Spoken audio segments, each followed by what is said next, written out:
오늘은 딸의 이혼 과정을 여러분과 나눠볼까 합니다. 안녕하세요. 저는 경기도 김포에서 살고 있는 60대 후반의 정희예요. 저에게는 딸 하나와 손주 둘이 있어요. 딸은 40이고 초등학생 아이 둘을 키우고 있죠. 사위는 43. 전에는 잘 나가던 영업사원이었어요. 하지만 회사가 힘들어지자 그만두고 집에서 쉬겠다고 했죠. 처음에는 잠깐일 거라 믿었어요.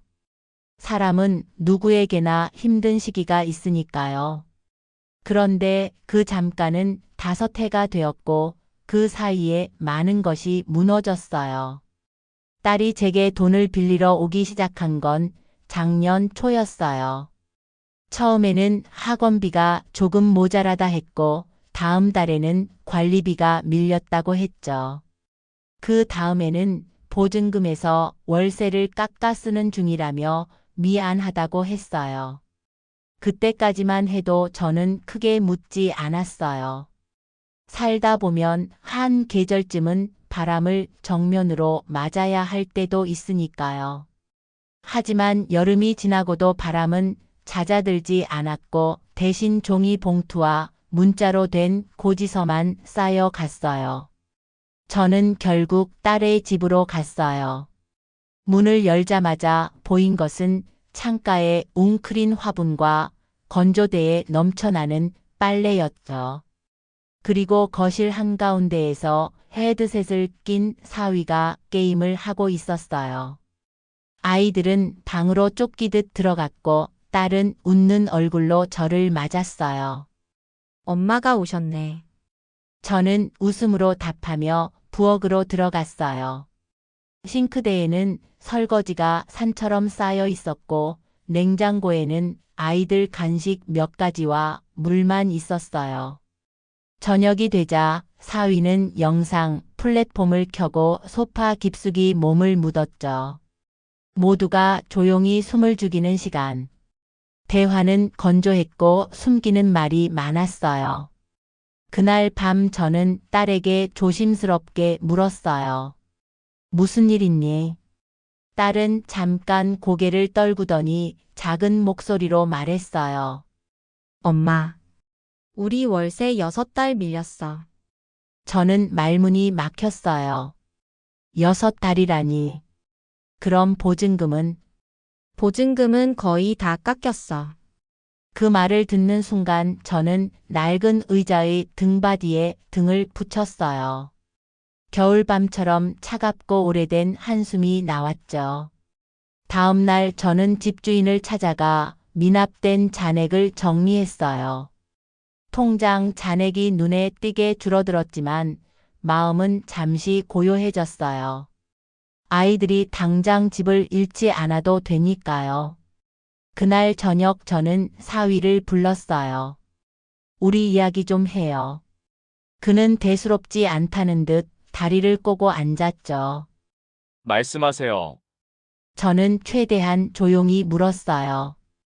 당신이 다시 일할 계획은 있나요? 그는 어깨를 으쓱했어요. 요즘은 어디 가도 나 같은 사람은 안 뽑아요. 경력이 아깝다고요. 저는 고개를 끄덕였어요. 그래서 다음 말을 준비해 두고 있었죠. 저에게는 공장을 운영하는 지인이 한 분 계세요. 그분께 제가 사정을 말씀드리니 면접 기회를 한 번 주시겠다고 했어요. 저는 사위에게 그 소식을 전했어요. 그는 기분이 나쁘지 않은 듯 미간을 펴더군요. 한번 가보죠. 면접 날. 저는 멀리서 지켜봤어요. 사위는 기계실 앞 의자에 앉아 다리를 꼬고 팔짱을 쥔 채 기다렸어요. 저 자세가 마음에 걸렸죠.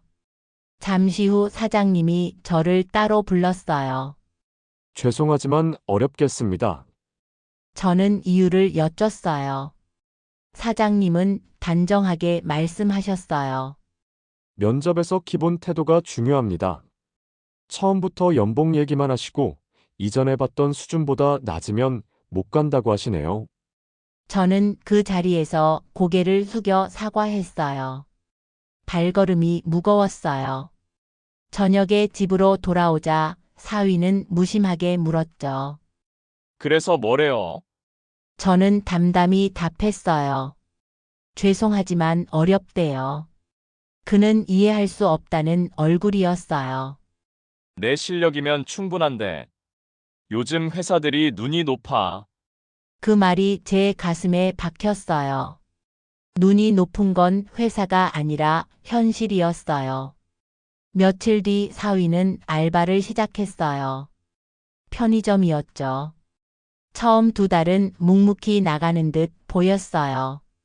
새벽마다 나가는 발소리를 들으며 저는 희망을 품었어요. 조금씩 나아지겠지. 사람은 누구나 다시 시작할 수 있으니까. 그런데 어느 날, 그는 오전 10시에 들어왔고 저는 오후에 편의점에 찾아갔어요. 당일 퇴사. 끊긴 줄만 알았던 분노가 다시 살아났어요. 사람은 가끔 아주 느리게 깨닫습니다. 그리고 어떤 날은 번개처럼 알아차려요. 아, 이제는 내가 지켜야 하는구나. 그날 밤 저는 딸에게 말했어요. 우리 잠깐 나가자. 아이들은 이웃에게 잠시 맡기고 우리는 가로등 불빛 아래의 공원을 걸었습니다. 겨울과 봄이 뒤섞인 바람이 우리의 뺨을 스쳤어요. 저는 조심스럽게 꺼냈어요. 더는 이렇게 살 수 없구나. 딸은 고개를 끄덕였어요. 엄마, 나도 안 되겠어. 아이들이 불안해. 학교에서 돌아와도 집이 안정적이지 않아. 숙제도 제때 못하고 잠도 뒤척여. 저는 딸의 손을 꼭 잡았어요. 지금부터 우리가 해야 할 일은 2가지야. 첫째는 안전. 둘째는 미래. 안전은 오늘 당장 해결하자. 너와 아이들은 일단 우리 집으로 들어와. 미래는 내일부터 준비하자. 우리는 함께 현관문을 열었고 아이들은 작은 환호성을 질렀어요. 좁은 거실에 이불을 깔고 4사람이 누웠는데도 이상하게 넉넉했어요. 안전이라는 것은 평수로 재는 것이 아니라 마음으로 재는 것이니까요. 다음 날 저는 동네 상담센터를 찾았어요. 가정 문제를 다루는 곳이었죠. 전문가는 현실적인 순서부터 알려줬어요. 기록을 남기세요. 경제적 방임, 양육의 회피, 가사 분담의 장기간 부재, 구체적인 날짜와 상황을 적으세요. 증빙은 감정이 아니라 사실에서 나옵니다. 저는 조용히 고개를 끄덕였어요. 전화 상담이 끝나고 창문 너머 하늘을 봤어요. 맑았습니다. 그리고 마음속에 작은 줄이 하나 그어졌어요. 이제는 울타리를 세울 때예요. 그날 저녁 저는 사위를 불렀어요. 우리 3사람이 마주 앉았죠. 저는 차분히 말했어요. 지금부터 우리 집에서는 몇 가지 원칙을 지킵니다. 첫째, 거짓말은 없습니다. 둘째, 수입이 없으면 지출을 늘리지 않습니다. 셋째, 아이들 앞에서 서로의 존엄을 훼손하지 않습니다. 그는 웃었어요. 너무 규칙이 많네요. 여기가 군대입니까? 저는 미소를 거두고 눈을 바라봤어요. 여기는 어린 2사람이 자라는 집입니다. 군대가 아니라 안전지대여야 해요.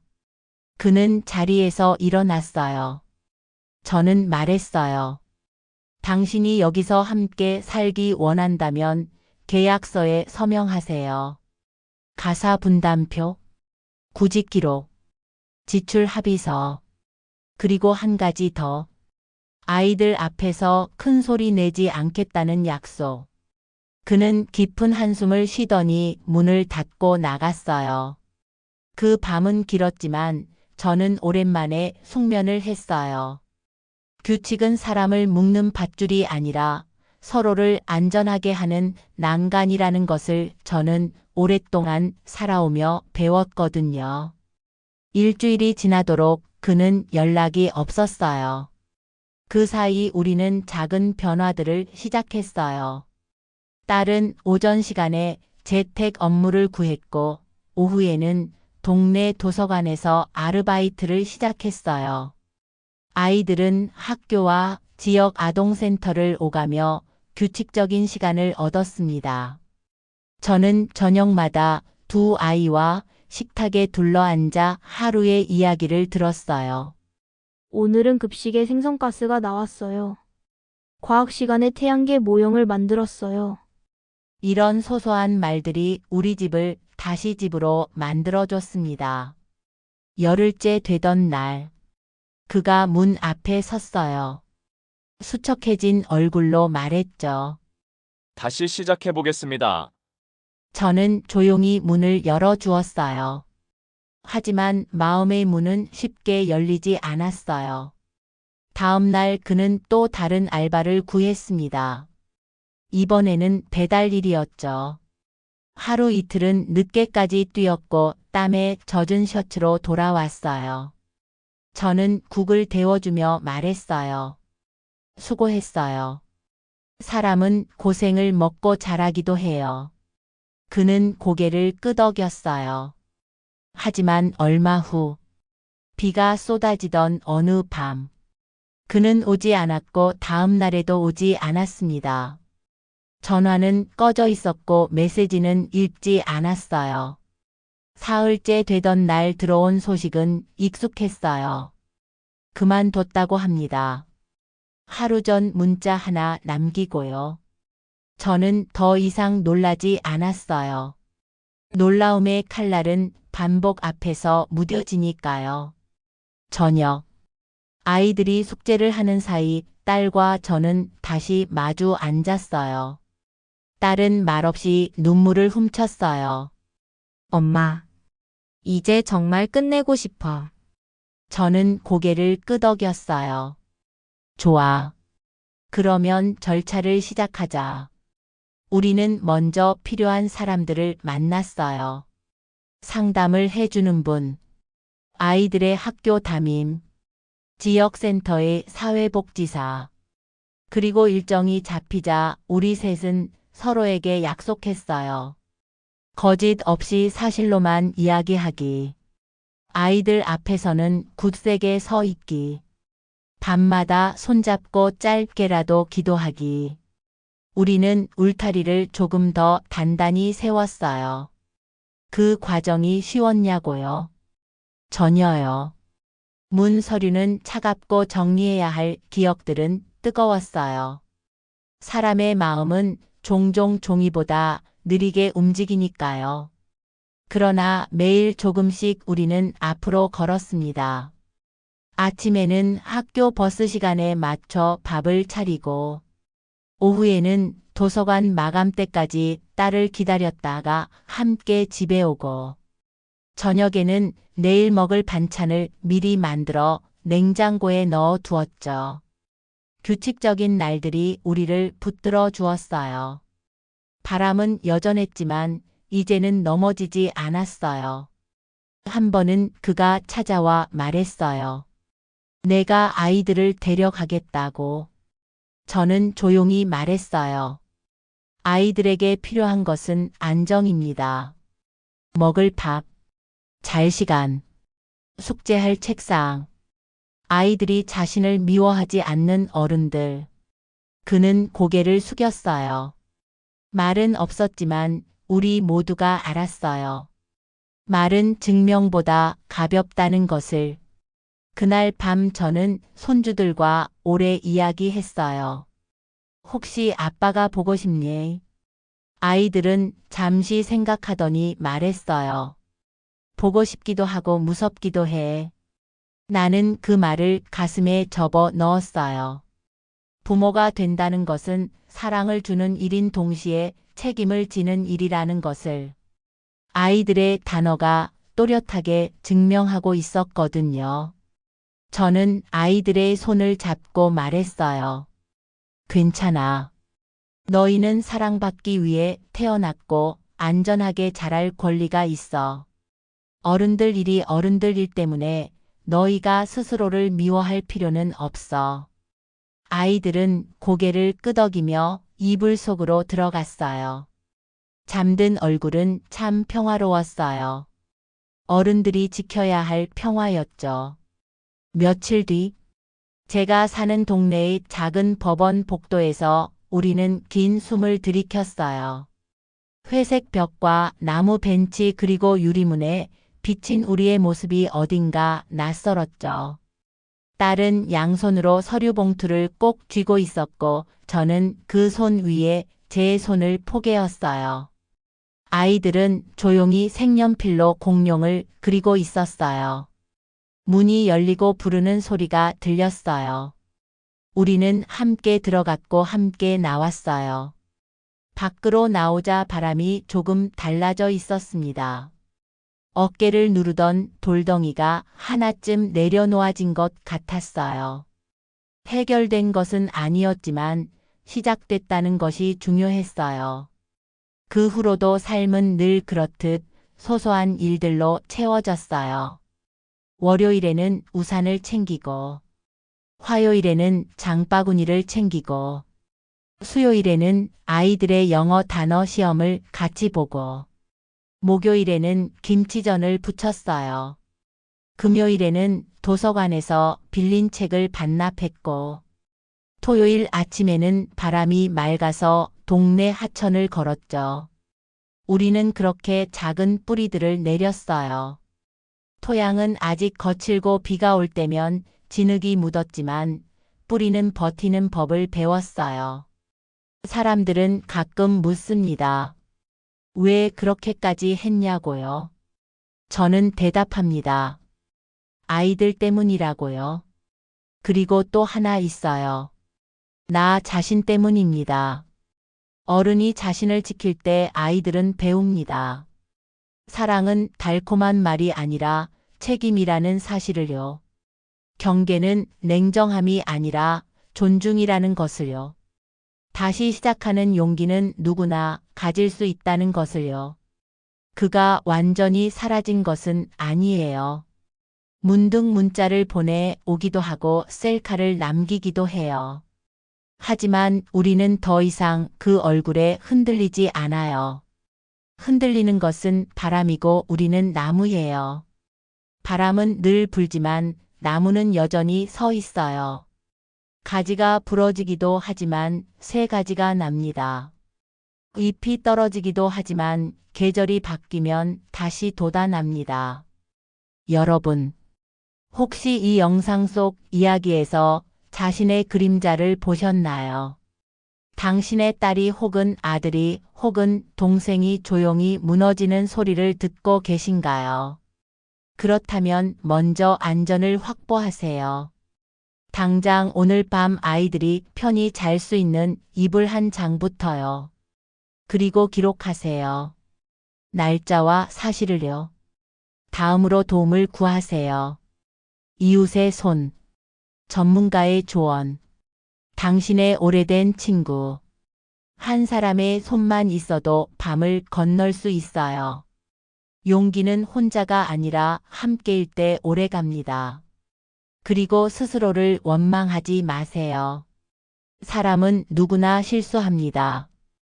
그러나 실수는 당신의 이름이 아닙니다. 실수는 지나가는 일이고 당신은 남아있는 사람입니다. 당신의 이름은 당신이 정합니다. 지켜야 할 사람의 이름을 먼저 부르세요. 그 다음 당신의 이름을 또렷이 부르세요. 그 이름들이 모여 새로운 하루를 만듭니다. 봄방학이 끝나갈 무렵 우리는 바닷가로 갔어요. 도시와 바다의 경계가 흐려지는 저녁이었죠. 모래사장에 앉아 김밥을 나눠 먹었어요. 아이들이 파도에 발을 담그며 웃었고 딸은 조용히 저를 바라봤어요. 엄마, 고마워. 저는 웃으며 말했어요. 우리가 서로를 지킨 거야. 바다는 늘 같은 모양으로 출렁였고 노을은 아이들의 볼을 붉게 물들였어요. 그날 우리는 비밀 하나를 나눴어요. 다음 여름에도 또 오자. 그리고 그 다음 여름에도, 또 그 다음에도. 끝내 우리는 약속을 지켰어요. 약속을 지키는 사람은 자신을 지키는 사람이니까요. 이제 우리 집 식탁에는 작은 메모장이 놓여 있어요.